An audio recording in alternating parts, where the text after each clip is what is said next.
Hello and welcome to another Kidwell's Marketing Solutions live stream. And today we have the lovely Jake. Hello. From The Good Estate Agent. All right? Yeah, you. Yeah, good, thank you. Happy Monday. Yeah. Has it been a busy day? Yeah, Mondays are always manic, so catching up from everything from the weekend. So yeah, definitely. Everything to do with housing. Yes.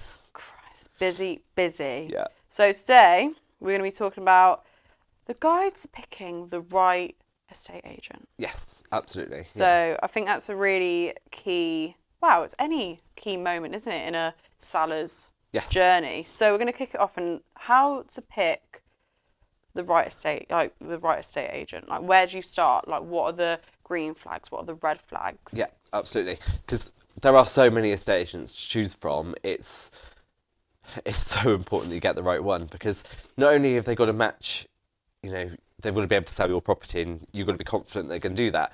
It's going to be somebody you get along with. It's going to be somebody that you're going to get a good service from as well. And, you've got to click with that person in terms of, getting that service and that elements. So let's start from where the beginning is, basically, and that's the valuation. Okay. So you might ask 3-4 agents to come around to do a valuation to get a rough idea on what your house is worth. And during that valuation appointment, it's really important to ask lots of questions to the agent to make sure they're the right one for you. But let's start with one of the biggest red flags with valuations. Yep. Is there are some agents out there that might work for a particular company and don't necessarily give estate agents a great name, because they're heavily targeted on how many properties they can get on the market. Okay. Not necessarily how many properties they sell, just how many properties they can get listed. Yeah. Because the more they list, the more they're likely to sell. Okay. But what they tend to do, they tend to overvalue properties. Okay. So they might say it's worth 10, 15, 20 grand more than what the property's actually worth, just to make it look like they're the right estate agent to go with, because they're going to get you more money. Yeah. Quite often that isn't the case. Yeah. And what if someone comes to view it and then you view, you get 20 views, but then no one actually gives you because that cost is too it's high. unlikely you'll even get a viewing, because they'll look at it, look at the price on the portal and go, oh no, that's overpriced, and just not even come and look at it. Oh right. So getting the price right in the first instance is vital, and you need an estate agent that's got experience in the area and is going to give you real honest feedback of what they think the house is worth. We'll absolutely just say, no, that's too expensive, or yes, that's the right price, and we're just completely honest with it. Whereas some agents will inflate the price to make it look like they're a better agent, but that doesn't actually reflect on that agent, because what you'll end up doing is getting tied into a contract with them. You have to stay with them for a certain amount of time, and in 2-3 weeks' time, after you've had no viewings, they'll be ringing you up saying, oh, it's time to reduce the cost of your property to get more interest, because the price that's on it isn't working. Well, you end up then reducing it to the price that one of the other agents have told you in the first instance that probably would have already sold it by now. Yeah. So, the actual valuation that the agent gives you, if there's a big range from the lowest valuation and the highest valuation from the different agents, there's probably a red flag at the high end and a red flag at the low end. Yeah. So actually, what's the agent saying that's in the middle? What might that be the right price? Or have you got 2 or 3 agents that are going over the top, and actually the value that the agent's given you at the bottom end might be the right price? Okay. So it's it's asking them, do you really think it's going to sell for this price? To make sure you are getting an agent that honestly thinks that that's the right case. So ask them, what's the evidence that you've got to prove that the house will sell at that price? What comparables have you come up with? What research have you done? Because the right agent will have done a lot of work. Oh, really? Oh, like preparation? Yeah, before even going to that valuation, to make sure they're giving the right number. Oh, wow. I didn't know that, because obviously obviously I'm not a homeowner. I've never done a valuation before. I've not sold a house. But is there a set amount of valuations you can have on your property? No. I've had a client have 9 people around. It's too many, because it just gets confusing, because you don't really know what's going on. Yeah. So actually, picking the first 2 or 3 agents is quite important in that first instance as well. So, for me, it's look at the properties that they've already got on the market before you ring them to come around for evaluation. how many properties have they got to sell versus how many have sold. Okay. Because that'll give you a really good indication on are they actually selling houses or are they just listing them. You know, if they've got loads of properties for sale, then it's a bit of a red flag. But also, if they've got hundreds and hundreds of properties for sale and hundreds sold, actually, what's the availability of that agent going to be like? Because if they've got loads of houses to sell, are you just going to become another number for them? Yeah. Or are you going to go with an agent that's only got 5 properties to sell, and therefore that your property is going to get the attention it needs to get the marketing out there? Because if you've got 100 properties to sell, how much attention is that going to get on Facebook? Yeah. How often is that agent going to be posting your property online? Is it going to be popping up on people's feeds? Probably Unlikely, because it's going to be lost between the other 100 there are. Whereas if you've only got an agent with a few properties, they're going to be posting your property constantly to get traction. So there's a lot there to be looking at. So look at the agents before you ring them and find out, you know, how many properties have they got to sell, and invite the ones that don't have lots of properties to sell because they've already sold them. So it's like do your homework as well as expect the agents to do it as well. So it's like a balancing act, isn't it? But also look at the quality of the marketing that they're doing. So look at their photos of all the properties that they're currently selling. Are they top quality photos? Do they actually make the property look amazing to make customers want to come and view it? Because, there is a lot to be said for photo quality. It's the first point of call that people view, isn't it?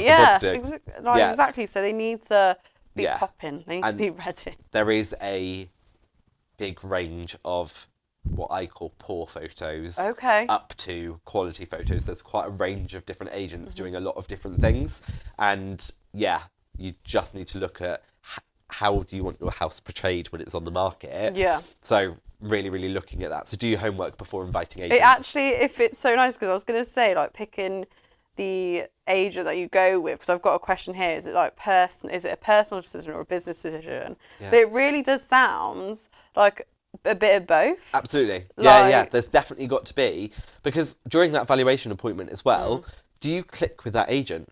Because if you do, you're going to have a good relationship with them. You're going to have great conversations. You're going to have a great experience throughout the transaction and the time that you're with them. Because you're with this agent for maybe 3 or 4 months. Because once they've sold your property, they're then going to help you with sales. Well, not all agents, actually. So you want an agent that's going to be there to help you with things like chasing solicitors, chasing paperwork. And, you know, you want to know that you've got a good relationship and a good rapport there.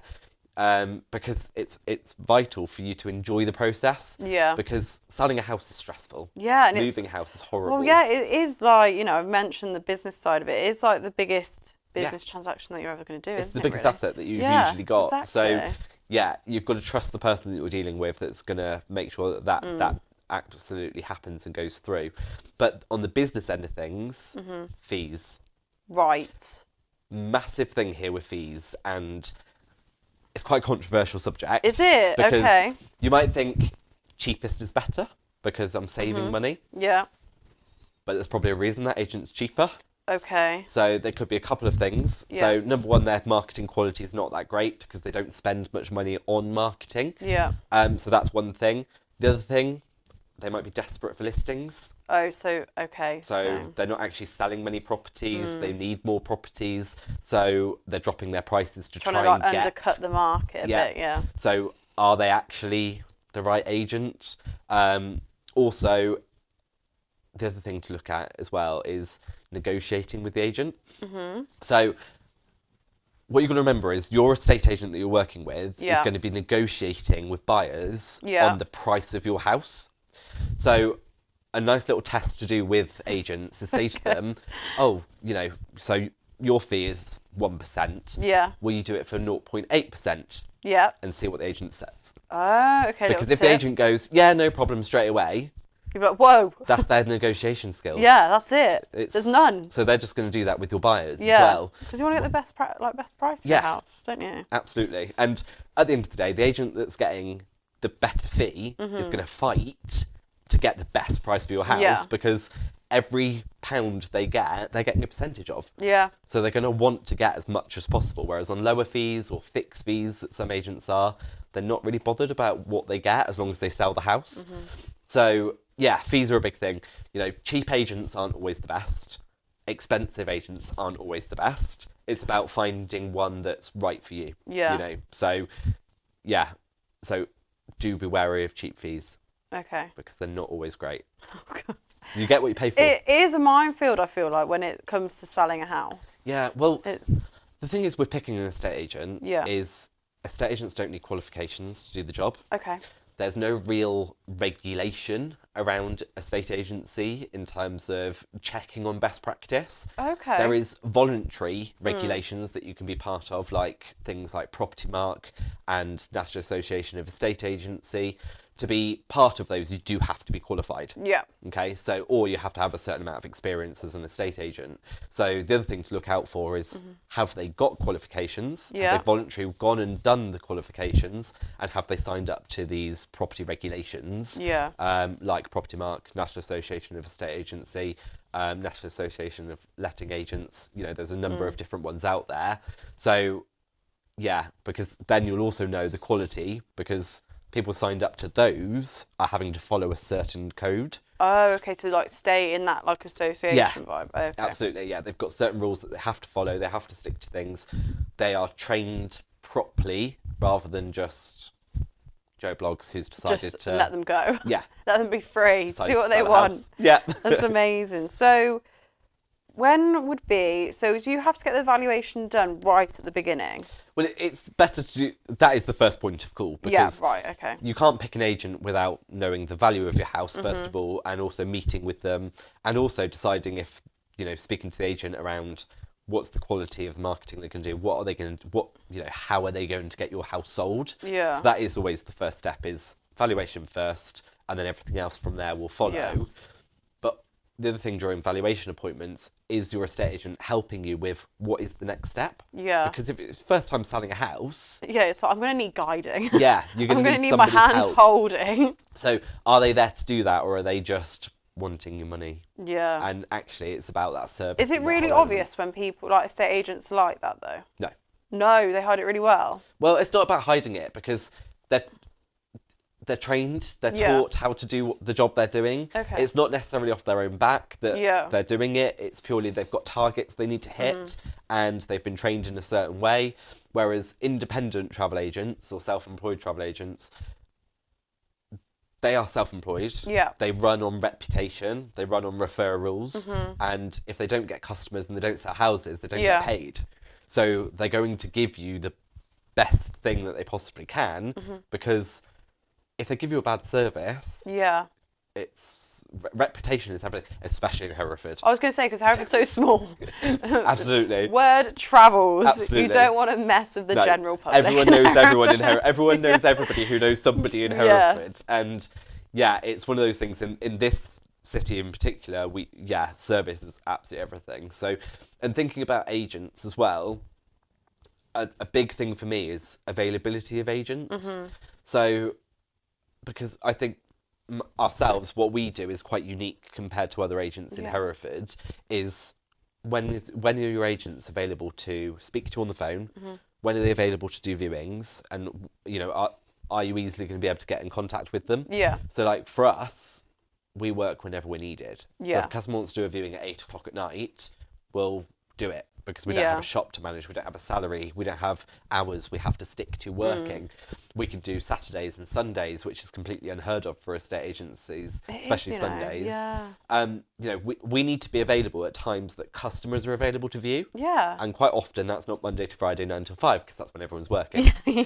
So you want your agent to be available at times that you can speak to them, and also at times that buyers are going to be available, so that they can grab hold of any buyer that they can to get them to buy the house that they're trying to sell. Yeah. So there's a lot of things to think about. There's a lot of factors. So obviously you're on social media. Yeah.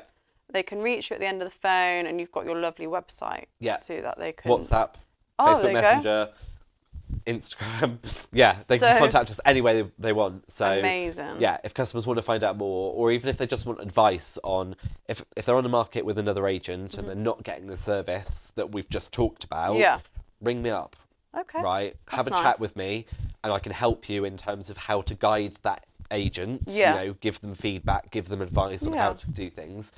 Yeah, we're here to help any way we possibly can. If that's just giving off a little bit of free advice here and there, feel free to contact us. Amazing. That's what we're there for. Wow, we're going to wrap it up for today. Cool. So thank you for coming in. All right, thank you. Amazing, and have a good rest of your Monday.